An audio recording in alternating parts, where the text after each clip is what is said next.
And its famous worldwide privacy tour episode caused the downfall of Prince Harry and Meghan Markle. That is the new theory, which I actually think is worth looking into. Hey everyone, welcome back to the channel. Today I'm diving into how Prince Harry and Meghan Markle went from being one of the most admired royal couples to some of the most polarizing figures in the world. Because for folk who don't remember, this episode, which was broadcast on American television on February the 15th, 2023, was the first time that criticizing the duplicitous Duke and her awful wife was acceptable, especially in the entertainment industry.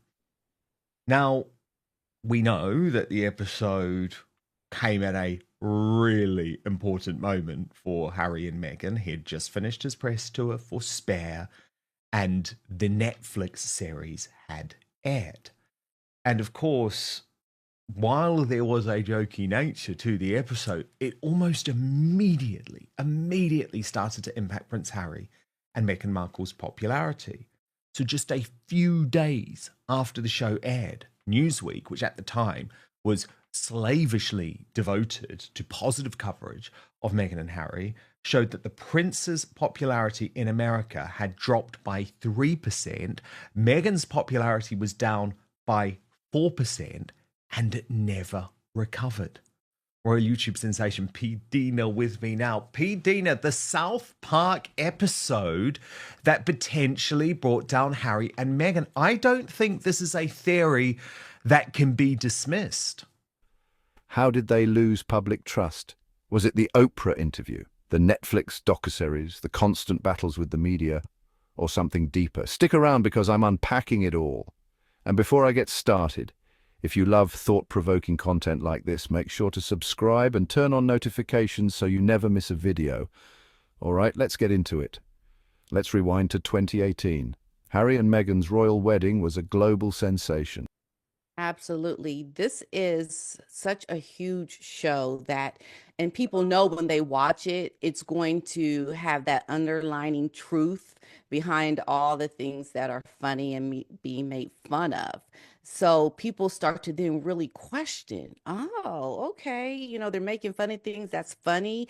And they're starting to see that people are like really taking heed to what was talked about and their numbers go down. I mean, how do you even try to rise above this heavy criticism? This was, I think, a major blow to Harry and Meghan's popularity here in the States. And it speaks to how they can never really recover because there are plans I've heard to even capitalize on that episode to make something bigger around the DEI and all the things that have happened recently. So Harry and Meghan can't recover because once this has happened, you have set the tone for the perception that people have of you, even those that don't really know much about you. When you're being made fun of on South Park, people already have this idea now of who you are based on this comedy. And that's not good. I mean, Meghan was looked to be hollow at the end of the episode. And now people see her really, she truly is a hollow person. I mean, there's nothing there. You can't get to her. You can't try to convince her otherwise to be something that is better. And this is how people see her. And Harry has just gone down with, the things he's talked about in his book Spare and being made fun of on the late night talk shows. He is, they're in a position now where people are going to continue to make fun now. You can't now come out and be serious and be made to look at as someone that should be reckoned with as a talent and doing well and having a successful brand because this has set the tone now. You can't go anywhere that's going to be successful from being mocked by South Park now. People were captivated with their love story. An American actress and a British prince defying tradition. It was modern, it was fresh, and it felt like a new era for the monarchy. For a while, they were the darlings of the media. Their charity work, their speeches, everything seemed to be going perfectly. So where did it all start going wrong? The first real signs of trouble came when British tabloids started scrutinizing Meghan. especially when they're planning more. I mean, what do you do? I think this is why Ari has just kind of backed off, Ari because Emanuel. they would have prevented a lot of things happening. They would have never come out if they were protected by the agent. And it's just a free for all now. There's nothing they can do. The thing about Trey Parker and Matt Stone, though, is that I don't even know if Ari Emanuel has the power to tell them not to do something. And they just got the whole thing spot on, didn't they? Yeah. Do you remember in the episode that Meghan was dressed as she was dressed for Trooping the Colour in 2019? She was referred to as the Prince and Princess of Canada, or they both were, and they were seen at this large state funeral where they were booed by the rest of the family. Then they arrive on set at Good Morning Canada promoting their book while holding the placard, "We want privacy. Stop looking at us." And that's when the international privacy tour begins, where where Harry keeps saying, "We just want to be normal people. All this attention is so hard." And they even visit France and India chanting the pro-privacy slogan to bemuse locals, even to a field of kangaroos during a pit stop in Australia. And eventually they settle in the quiet town of South Park, Colorado, claiming, "If we moved here, people would think we're really serious about wanting to be normal." And it, unfortunately for them, hit them at a time when the rest of the world were waking up to this concept of, what, hang on a moment, we were maybe slightly behind this. I mean, I never was, but maybe some ordinary folk were sort of like, okay, if they just want out, we can understand that. But it's the opposite. They invade their own privacy all the time. They invade their family's privacy all the time. And I think actually sometimes it is in comedy, P.Dina, where you get the best reality. And I think when it comes to South Park and what they did for Harry and Meghan, actually, we can just thank them for it. Everything from how she held her baby bump to her supposed diva behavior behind the scenes. Then came the infamous reports of tension between Harry and Prince William. By 2020, things hit a breaking point. Harry and Meghan announced they were stepping back as senior royals, saying they wanted privacy and freedom from the royal machine. But here's where the paradox begins, because their next moves seemed to bring them into the public eye, not less. In 2021, the Oprah interview. But speaking of showbiz, growing talk, P.Dina, that that Meghan Markle may end up returning to Suits.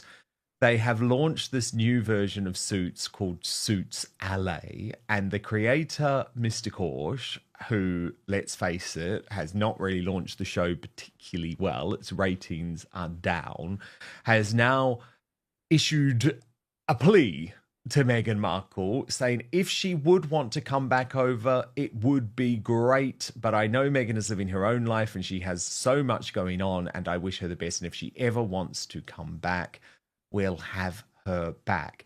And I really like Link Lauren. He's a great guy. He's the former advisor to Robert F. Kennedy Jr., who's now a real social media commentator of sort of the Gen Z group. And he posted on this, Meghan Markle fumbled the bag like I've never seen before in my life.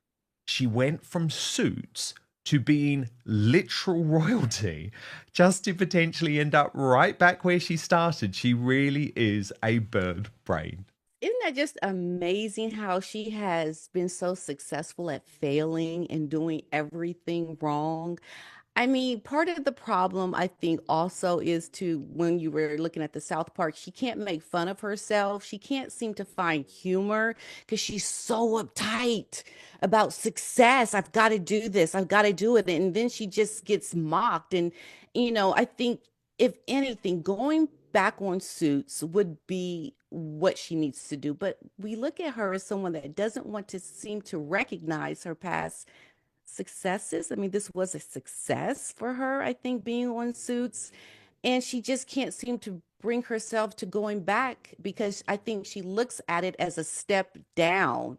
This was the moment everything changed. Allegations of racism within the royal family, claims that Meghan wasn't supported when she felt suicidal. This was polarizing. And for some, it was a moment of truth. For others, it was the moment they started questioning Harry and Meghan's motives. Were they exposing a toxic institution, or were they burning bridges while claiming to be victims? Public trust started to erode, and the media battles only escalated. And I've also heard that there were some talks of her coming back, but she wanted to have more of a hand in producing.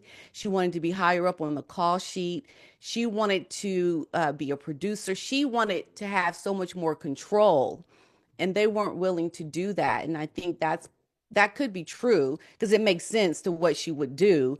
But that's the problem. She can't make fun of herself. She can't show humility by going back to her roots. She thinks coming in with this title now, with Harry on her arm as her handbag, Harry, that she can just have immediate success, and she doesn't, have to, show that she needs to work hard for it and to try to start a little bit smaller, even though you are coming with the title now and having been married into the royal family.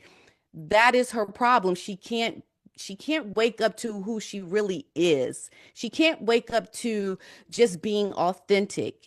She has a serious problem that we are watching on the world stage, and the only one that knows about it are us. She doesn't even recognize her own problems. She's in her delusion. So, yeah, try to go on Suits and to, try to build over again would be, I think, a good starting point for her, but she can't start there anymore. She wants to have this immediate success. That's her problem. Somebody that can get through to this woman needs to talk to her. Because if you can't listen to Ari Emanuel from WME, you can't listen to the people that are mocking you. You can't try to be someone to be reckoned with. Then where do you go from here? We just sit and watch you in your delusion, eating our popcorn and saying, "Woman, what's wrong with you? Snap out of it. Are you still going to be a little lost in your delusion? Okay, we're going to sit and watch and just make fun of you and see how you're going to fail the next time, right? Because there's going to be a next time because she doesn't give up. But she couldn't keep trying in the royal family, could she? That she immediately gave up. But this, she's going to keep trying and failing. Every new revelation, Harry's memoir, the Netflix series, more interviews, felt like a never-ending cycle of grievances. At first, many sympathized with Harry and Meghan, but over time, the tide shifted. People started asking if they wanted privacy, why were they constantly in the headlines? In polls, their approval ratings plummeted. The media labeled them as complainers, and even celebrities who once supported them started distancing themselves. The perception of authenticity, a key factor in public trust, was slipping away. Yeah, because the difference is this time, it's all about money. And that's the tragedy. One of the biggest privileges, P.Dina, of being a member of the royal family is the fact that you don't have to think about money. You can just think about the world. That is actually the huge advantage members of the royal family have. And yet that wasn't good enough for Meghan. So that's why all of the humanitarian talk is just complete bull. But look, P.Dina, there's another theory that is going around in America a little bit. And this is all about comparing Meghan Markle to Kamala Harris, the former vice president and Democratic candidate who is certainly having a lot of difficulty in her post-White House reincarnation, not surprisingly.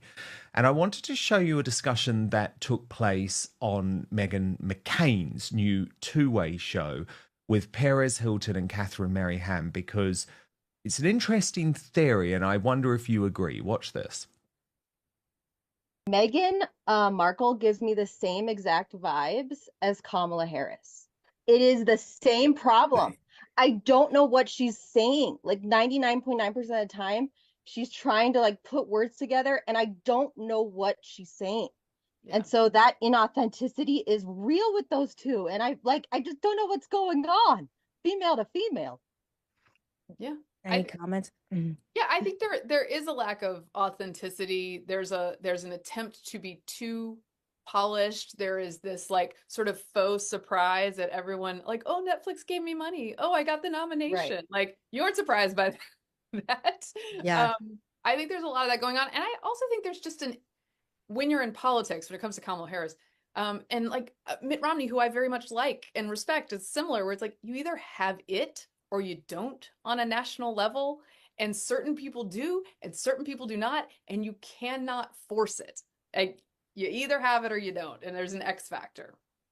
Yeah, and I think the people in culture and politics that Americans like, and I personally am drawn to, I love people who are real about mistakes they've made. And like all of us, Perez, Mary Catherine, I like, we've all been like, you know what, I screwed up at that moment. That wasn't my best take. That wasn't my best, whatever. And I think the problem with both of them is it's just like, it seems to be very hard to be candid and honest. I would send both of them on a series of podcasts, starting with Joe Rogan on down, and you obviously to Perez. And I don't think they're capable, because when you rip your skin off and show people your vulnerabilities, you also get hurt. But the upside is you show people who you are. So I agree with you. And I also think like they're both going to fade away into cultural obscurity sooner versus later. So, is there a way back? Right now, Harry and Meghan are at a crossroads. If they want to win back public trust, they may need to take a step back from controversy and focus on action over words. Less about their story, more about the work they do. Will they make a comeback? Only time will tell.